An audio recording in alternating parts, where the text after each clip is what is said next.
Find.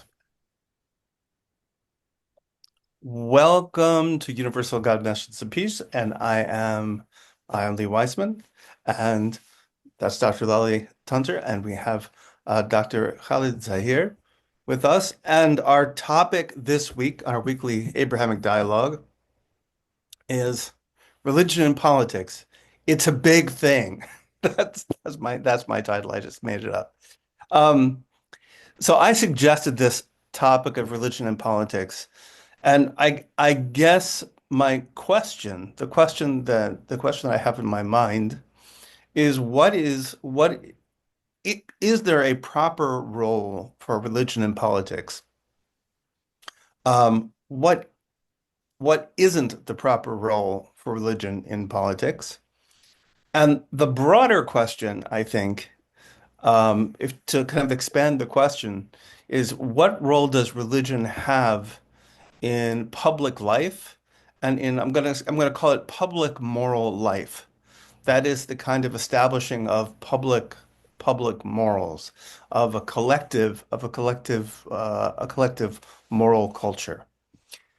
So two important two important caveats about three important caveats about anything I might say. First of all, this is very personal. I could pretend to be objective about this, but I'd be misrepresenting myself. This is not my objective opinion. I don't think there actually is an objective opinion. Um, and the second is that my opinion is informed by a Jewish understanding of the world, but I would not say that there is one Jewish understanding of this topic. I think this is we say that the Torah has 70 faces. And I think there are many, many different ways to kind of look at this. And I'll share some of those things. But I don't think there's one single way to look at this. And so my opinions are going to be personal, and that is in the sense that I'm going to be kind of positioning myself within those different opinions um, in a way that makes sense to me, using my rationality and my sense of values. And third is I'm an American. And that brings with it a whole bunch of prejudices and a whole bunch of assumptions about the relationship between government and religion, um, and which truthfully I have never questioned. I've always sort of I think I'm a fervent supporter of the First Amendment, separation of church and state, and I don't know whether that's a result of my recent thinking or my early brainwashing, but in either case, there's something in me that wants to separate that. Now I could talk more about that from the Jewish perspective also, and I will. So first of all, I think that religion has something to say about our moral life, period, and that includes in the communal space. I think it's unreasonable to think that deep people who have deep values are not going to bring those values into the public realm. That's impossible. We can't, and I think this is one of those cases where I think Judaism and Islam uh, kind of side together in a certain sense. And both Judaism and Islam have a history of trying to establish religious states. Now, in the Jewish case, in the Jewish case, I'm not referring to the modern state of Israel, which is not a religious state in any sense and doesn't claim to be. Uh, but we have the Davidic dynasties, we have the Hashmonaim, we have series of we have the rule of the judges, we have we it and of course we have the rule of Moses himself, right? Moses himself, and then Moses' father-in-law comes and tells him how to organize government better, and that to distribute the weight a little bit so that there's different courts and so on. So the idea that religion and government go together, and of course in Islam, it's the founding of the founding of the Muslim state in Medina, what literally Medina means, the state, um, but in Yathrib, is was was a fusing of the idea of rulership, um, with a rulership and political control and political influence with religion. So we both have that history, and that makes it very, very difficult. It makes it very, very difficult to separate religion and politics. Now, interestingly, interestingly, the Christian world was much like that too, in many respects, right? You had the Byzantine Empire and you had the Roman Empire, and certainly that was the case. But they also underwent the Protestant Reformation, and things changed. And of course, in America, we had our founders. The founders in America were mostly deists, and they were completely comfortable separating religion and state. So there is this idea from the very beginning, kind of foundations, and when we look at the laws that were delivered by Moses, a lot of those laws are what we would call civil law, criminal law. They're all things that relate to the running of a society and and reflect certain reflect certain values. You would expect reasonably that those values would be carried into whatever society you happen to be a part of, and that can be expressed in political action. That that makes sense. Now, in particular, right? In particular, there are two there are two values um, that are emphasized, particularly in the prophets, and those are tzedek and mishpat. Tzedek means righteousness or fairness, and mishpat means fairness in judgment in particular, means uh, fair judgment. So those two things, creating a society of tzedek and mishpat, is a directive. It is a religious directive. And there's a lot of criticism in the writings of the Jewish prophets of society for not delivering on that. And not only that, that those things are weighted more than ritual mistakes. Of course, people make ritual mistakes. They worship things that they shouldn't worship. They worship in ways they shouldn't worship. They don't worship at all. They do all sorts of things. But at the end of the day, nothing draws the ire of God more than those people who violate tzedakah and mishpat, righteousness, fairness, and justice. And that necessarily involves political positions. That puts you in the realm of politics. Now, having said that, there are a couple of interesting caveats. So, for example, um, we have a class of people who are the we have a class of people who are the descendants of Aaron, right, of the brother of Moses, who are called Kohanim. They're called priests, and they were set aside to be a special class of people whose job is to teach the Jewish people, and they have certain restrictions and so on to keep them holy and elevated. And and then we had the kingship.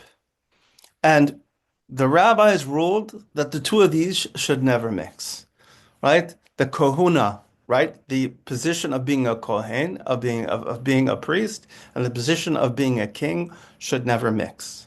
Those two things should always be kept separate. No, there's a nice, and by the way, it didn't work. In fact, we had kings who were Kohani. We had kings, and they were the horrible kings. No offense.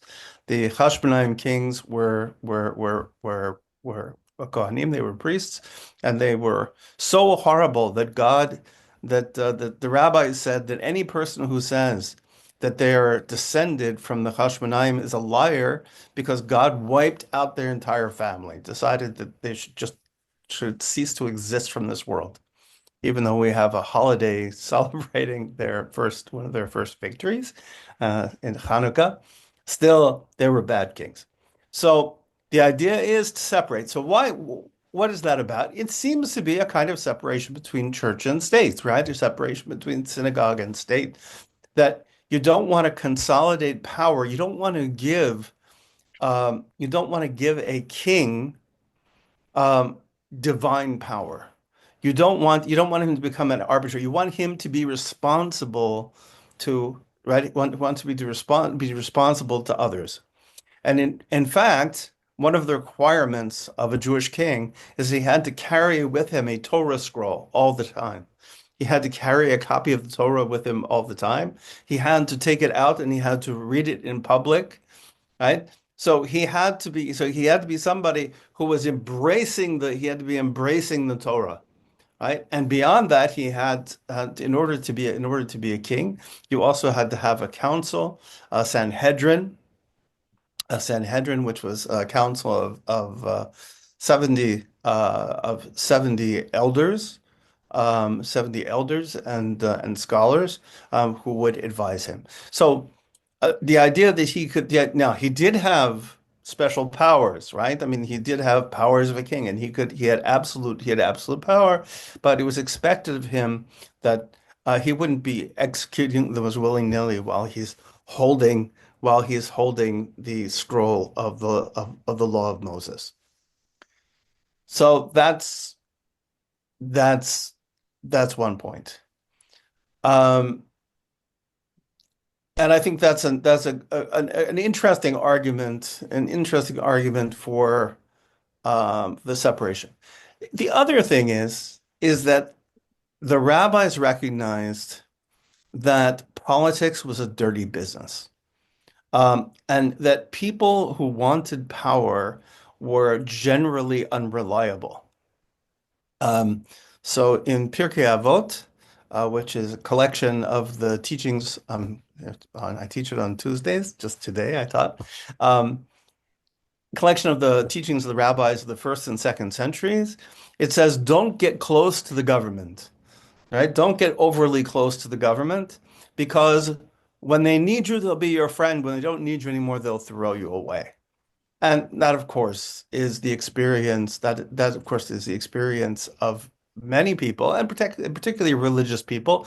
You can take a look and you can see how politicians have used religious people to kind of bolster their popularity, and then when they're done with them, they throw them out. So you think, right? You may think that you are contributing to the political conversation, you're contributing your moral perspective to the political conversation, but you may not be in dialogue or be informing somebody who's really able to hear it, because if a person is obsessed with power, they're very unlikely to hear your moral position. So it's a dangerous business, right? On the one hand, I think we are called to do it.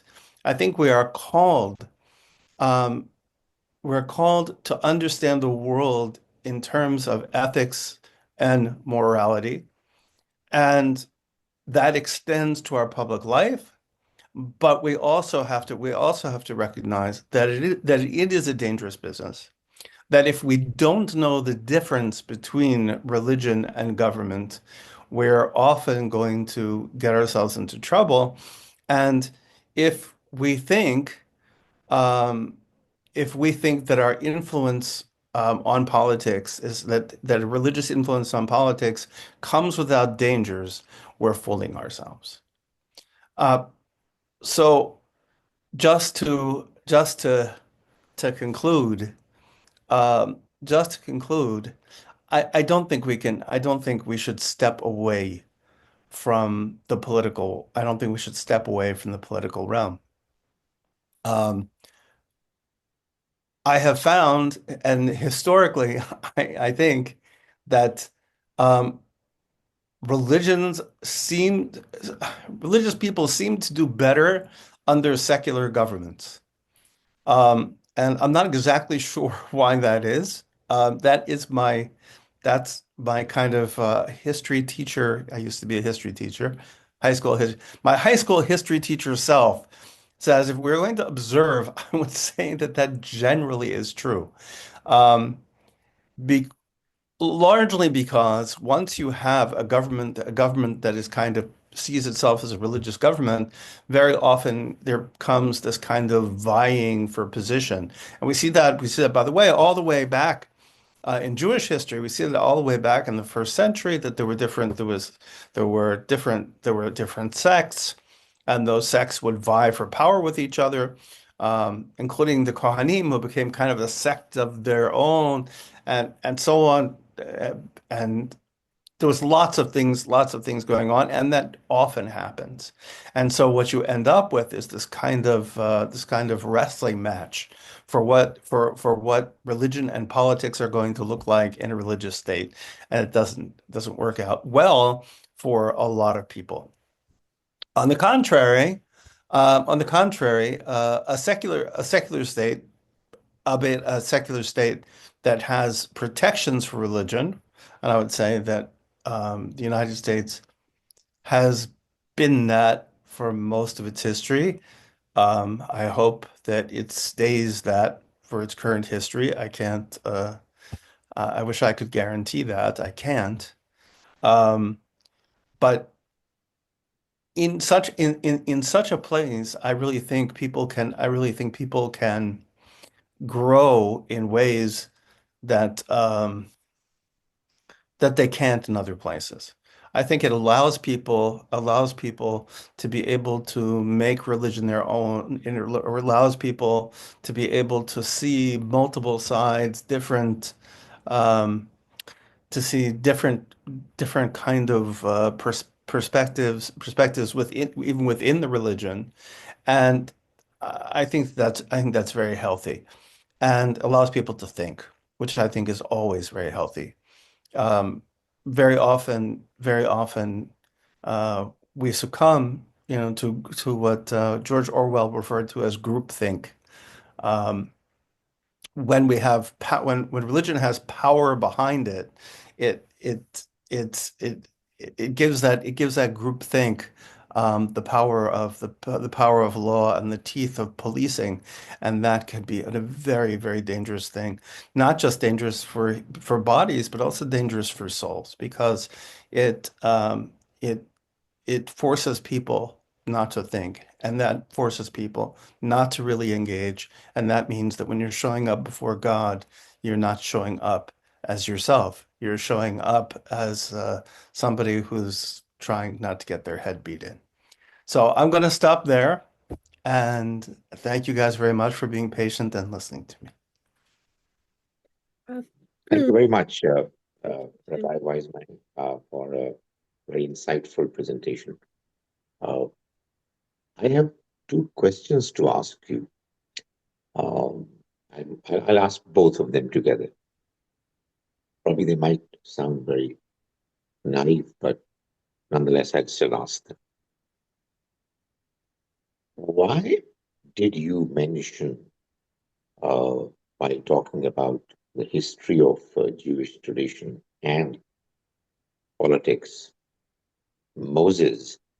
I'm sure he's the most important prophet. Yeah. But I thought that probably when we talk about the, call it political aspect, political side of the Jewish tradition, uh, two, if not more, equally significant personalities were David and Solomon, uh, which who I understand, Hmm. probably more prominent in the sense that they got the opportunity of actually implementing over a vast area and population uh, God's will. That's the first question. And second question is a very simple one. How would you look at from the Jewish tradition perspective, uh, democracy, the way it's Um, practiced in the modern world? oh, that's a great question. Okay, I'll answer the first question first, the second question second. So first, actually, David and Solomon are an interesting example. Um, because while it's true that it was true that they were both righteous kings, they both had to deal with got stuck, I would say, in what they called in European history as realpolitik. They got involved in all sorts of local squabbles. Of course, we know, that David had all sorts of enemies. He had his own son tried to take him out. His father-in-law was against him. Um, it was I mean his best friend was of course his brother-in-law and who stood by him but with great difficulty and it was and he had fights with the Philistines, with the police team, and with the um and with other neighboring tribes. So and on his deathbed, right? On his deathbed, he doesn't die peacefully. His last words to his son are, you know, be nice to this one because he was nice to us. Go after this one because he's still an enemy. I mean, it's it's even David, right, sort of struggled to find righteousness within that political world. And Solomon too. Solomon had to engage, in order to kind of keep his kingdom together, had to engage in all these marriages, and with all the things that came with that, some of which were not so good. Um, so and their line, the Davidic line, to be truthful, right? The the kingdom splits immediately after Solomon, right? So it splits into two kingdoms, right? He has two sons. One son, separates and they you have a northern kingdom, a southern kingdom, which is Judea, Yehuda, and what was called Israel, which was in the south. And so, uh, so even they had a hard time, had a hard time. Democracy is a very interesting thing because so there is a rabbinic preference for democracy, and this goes as a fundamental principle when it came to decision making with the great councils, rabbinic councils, and so forth. Everything always went by the majority. Um, and that was based on the idea that it says Torah lo b'shamayim mahi. The Torah is not in heaven. There's a very famous, very misunderstood story about this. A very famous misunderstood story about this, in which there's an argument between the rabbis. And eventually, and they're arguing about a particular issue of purity, of whether you can purify something, whatever. And this rabbi, you know, goes against everybody else. And he says, if I'm right, let this happen, a miracle happens. If I'm right, let this happen, a miracle happens. If I'm right, let a miracle.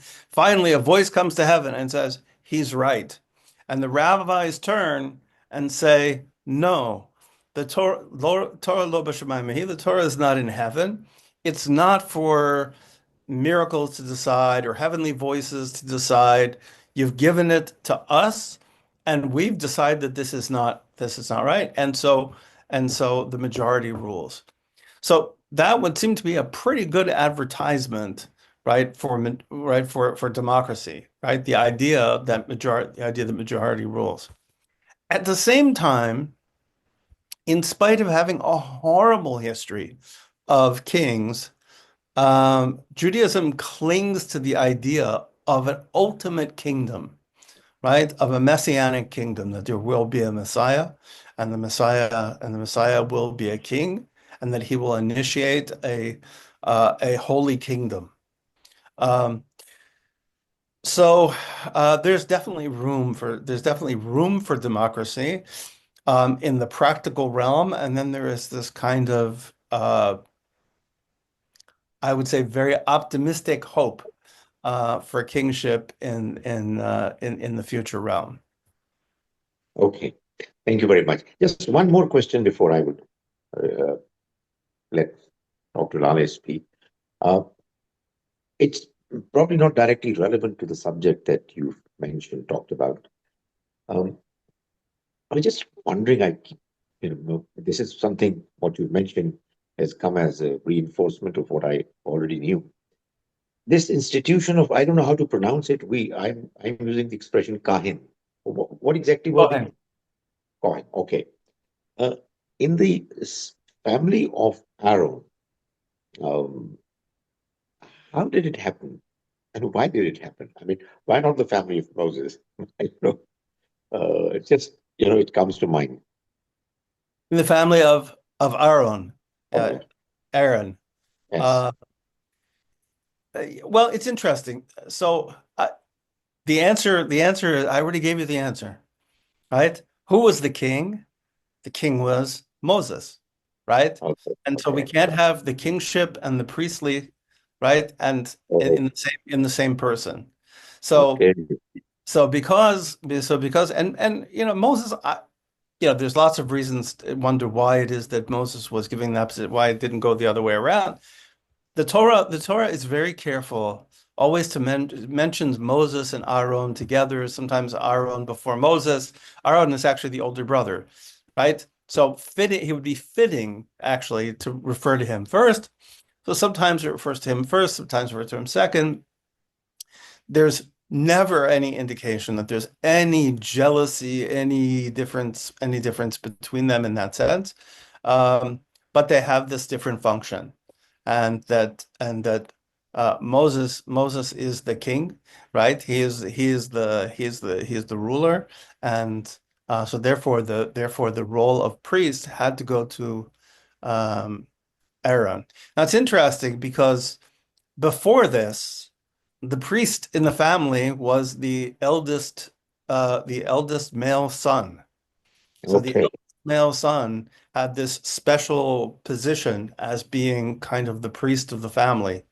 And he would be the person who did the sacrifices for the family. He would be the person who was kind of like the teacher of the family, so to speak. And then that was given to the sons of Aaron. Thank you. Thank you very much. Dr. Lale. There's one more reason, I have to say. One more reason. Aaron had one special quality that is very rare in a human being. Um, he was full of love. He was full of love. Moses, um, was a little tough. He was a little tough. And for attending to people's everyday needs and for adjudicating disputes and dealing with everything, it's probably better to have somebody who's a little tough. When it comes to spiritual things, it's much better to have somebody who's loving. And so that loving character it became a very important part of what it means to be a Kohen. Good. Thank you. Makes sense. Wow, thank you so much. That was amazing and great questions, Dr. Zahir. Um, I guess I'm supposed to summarize what we've talked about and maybe ask some questions, but I've made some notes. Okay, so I have a question. What role from a Jewish perspective, does the Noahide law play in helping to shape the government? And because I know that one of the Noahide laws is to establish courts of justice. Um, but do you think that in politics we need like a foundation in order for it to have the freedom for societies and the freedom for people to practice their religions and for a bit of pluralism and diversity, and so that there's no compulsion in religion too much, so that people can express themselves. And um but at the same time, do you think we need like a foundation to help us stay, not go astray and into sort of corruption and oppression and that type of thing? So I think what the seven Noahide laws do, and as I've told you this between in our discussions, um, I think that the seven Noahide laws is one of the ideas that is not so well developed in Jewish thought. I will say there is there's one rabbi who has done kind of amazing work on this. It's a Rabbi Ben Amozeg in the 19th century, early 20th century, I guess, maybe 19th century, who had who really thought about the concept of the Noahide laws and has written some beautiful things on it. But the idea of the Noahide laws is that there is a universal morality. Okay, there's a universal morality. There is a morality that extends to all mankind, right? And so that can and should form the basis of our kind of moral universe. Um, at, so which means that not killing and setting up systems that help people not to be killed, and not to be murdered is important. That we need to set up systems so that people's money is protected, right? Not stealing really means protecting people's money. We need to have systems in our societies that protect people's money. We need systems that protect animals. Mm. Um, that doesn't mean you can't eat them. You can, right? But you can't torture them. So we need to kind of look at as a society, we have to look at the ways in which we treat animals. That would mean slaughterhouses and factory farming and things like that. Those would all be things that we would look at if we're kind of following the moral system. Relationships, right? How we do relationships. That's something that God cares about on a universal scale, right? We have to deal with that and decide create a society in which people have healthy relationships. Um, and it goes on and on, including, right, including having a fair justice system. Every single society should have a fair justice system, and that's a matter that's a matter of our ethical values, that people should have a fair justice system. So that's something else that we would have to look at. And at the religious end, right, at what we normally call religion, right? All of that was religion, honestly, right? The way that we treat each other, the way we protect each other's money, and the way we protect each other's lives, that's for sure religion. But what we normally think of religion as ritual, um, comes down to two of the seven laws of Noah, right? One is no blasphemy. One is blasphemy, the other is no idolatry. Um, and so we want to create a society that would encourage people to, one, have healthy ways of talking about God and spiritual things. And, you'll notice I'm translating them into positive. And I'm doing that on purpose, because I think one of the reasons why we have been so poor at talking about the Noahide laws is that they're always phrased in the negative. There's a reason for that. There's a reason for that. It has to do with the way the discussion comes up in the Talmud, but you still have to. Such things don't make any sense unless you give them positive content, right? You can't just talk about what people can't do. You have to talk about what people can do. And the other is to encourage, encourage ways of worship which are which are not going to belittle God by mixing them up with material things. That's what idolatry is basically. So I think the Noahide laws, I think that is those should be in our mind, right, as we're kind of engaging in public action, um, because that represents the kind of universal ethic. Mm. Thank you so much. Um, and I guess also the common values, I guess, what role if we want people to feel like they're free to be able to, um, practice a certain religion or a way of life, I guess as long as it doesn't contradict the common values of humanity, like the seven Noahide law, I believe also is part of, a foundation of who we are. Um, but also the common shared values that all of these religions, note that nobody can argue with, the attributes, the virtues, the values of humanity. Um, I guess justice is fairness, justice, righteousness. I guess the ways of righteousness and peace. Um, Mhm. that place where we can all meet and where people can't really argue with it. Do you know what I mean? I think that I think Compassion, the who can argue? possibilities of freedom Mm. are, that should be another Freedom. discussion. Exactly. Another It's about on freedom. what is freedom? Yeah, Uh, uh, what is freedom is, I think, is another discussion. Um, that's it. Because to really get free, to really have freedom, um you have to have a vessel, like some boundaries, and maybe we could talk about that another time. yeah, how you inculcate these values is really important because very often what you can do is uh, you can completely undermine your own efforts by the way that you try to inculcate them. So I mean, just to give a simple example, let's say I don't want people to steal. Mm. Okay, I just want people to steal. So what I do is I go and I beat up as many people as I can catch stealing.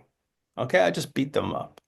Okay, I send my goons into I hire some, or as you say in India, probably Pakistan, gundas, right? I hire some gundas, right? And they send them into the bazaar, and if they see somebody stealing, right, they beat them up, right? Now, chances are they're going to get 1 out of 5 people stealing. Okay. Let's say they catch 1 out of 5. So 1 out of 5, that means you got a 20% chance. Most human beings are at a moral level that if they have an 80% chance of not getting caught, they're going to continue their behavior, right? They're just going to get sneakier about it. They're just going to get better at it. So my job, right? But what I was trying to do is I was trying to eradicate a behavior that is not good for society. What I have actually done, right? What I've actually done by my heavy-handedness is I've actually encouraged a behavior that is bad for society. Mm. So the way that we go about doing these things, right, has to also be in accordance with our values, right? Yeah. That also has to be, right? That also has to be. And because, by the way, if Mm. I beat up, right, if I beat up 20% of the people who are stealing, is that fair? I Mm. mean, is that justice exactly? I mean, right? And what is your crime? Your crime is you got caught, Mm. right? You got caught. So it's So, about sort of doing things out of love rather than fear. right.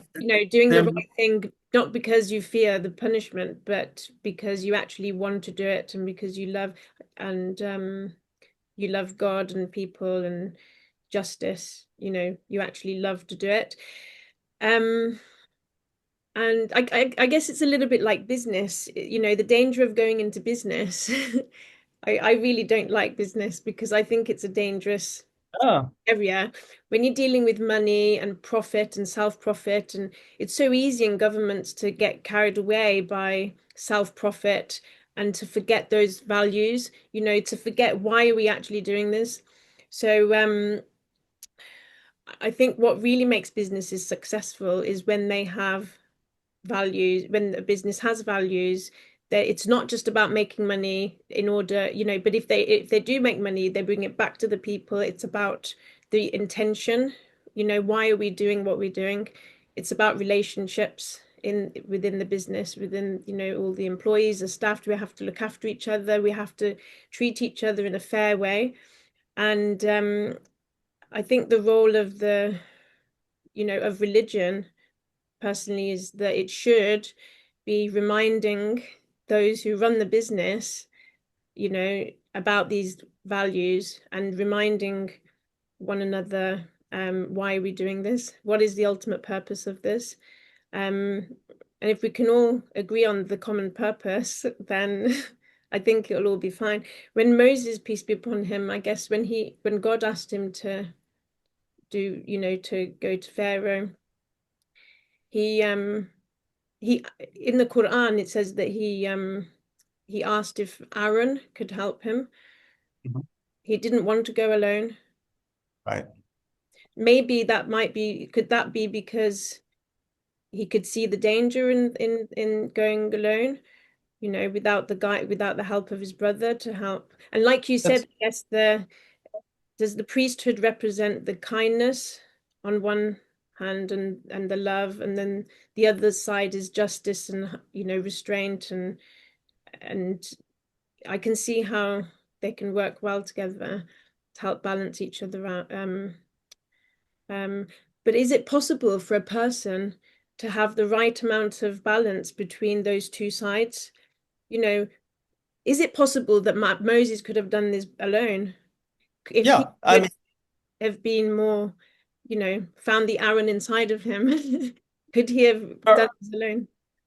there are people, it's interesting. I mean, this is also another topic, I think. There's some people who are more balanced. The world needs all kinds. Very often I've seen in couples, um, that one person is Chesed, one person is Gevura, one person is, I think in Arabic was it Jamali and Jalali. Right? So some people are, so one person is a little tough and a little hard, and the other one's soft, and the other one's soft, and it kind of works out for them. I think there is the rare person who's able to kind of incorporate both of those things. And I guess hopefully we all are able at some level, at least sometimes, to be able to incorporate both those things. But I think it's pretty common that people are kind of one or the other, and they both have their benefits. And if you get two of them together, right, you get a great partnership. Mhm. Amazing. Thank you so, so much. Do you have any questions, Dr. Z here for Rabbi Wiseman? Um, I mean, this whole presentation it really is making a lot of sense that there is uh, one aspect of the society where people have to be taught morality and religion, while on the other hand, there is this administration which asks for, calls upon uh, some other abilities to be employed for the purpose of doing the job well. And I do tend to agree with Rabbi Wiseman that, you know, keeping them separated from each other and bringing them together in a way that they are mutually kind of helping each other makes a lot of sense. I think probably if there could be anything that one could describe as an ideal, probably this relationship would lead to that kind of ideal. So I think human history also um, supports this particular view. So it really was very insightful. Thank you very much. Thank you so much. Lots to reflect on. And if you enjoyed, thank you all for watching. If you enjoyed this video, then please like, share, and subscribe. And we look forward to next week as well with Dr. Zahir for his perspective on this topic. Thank you so much, Rabbi Wiseman, for Thank your you. sharing your words of wisdom. Thank And you. thank you, Dr. Zahir, and peace and blessings, everybody. God bless you. Salam, salam alaikum, bye.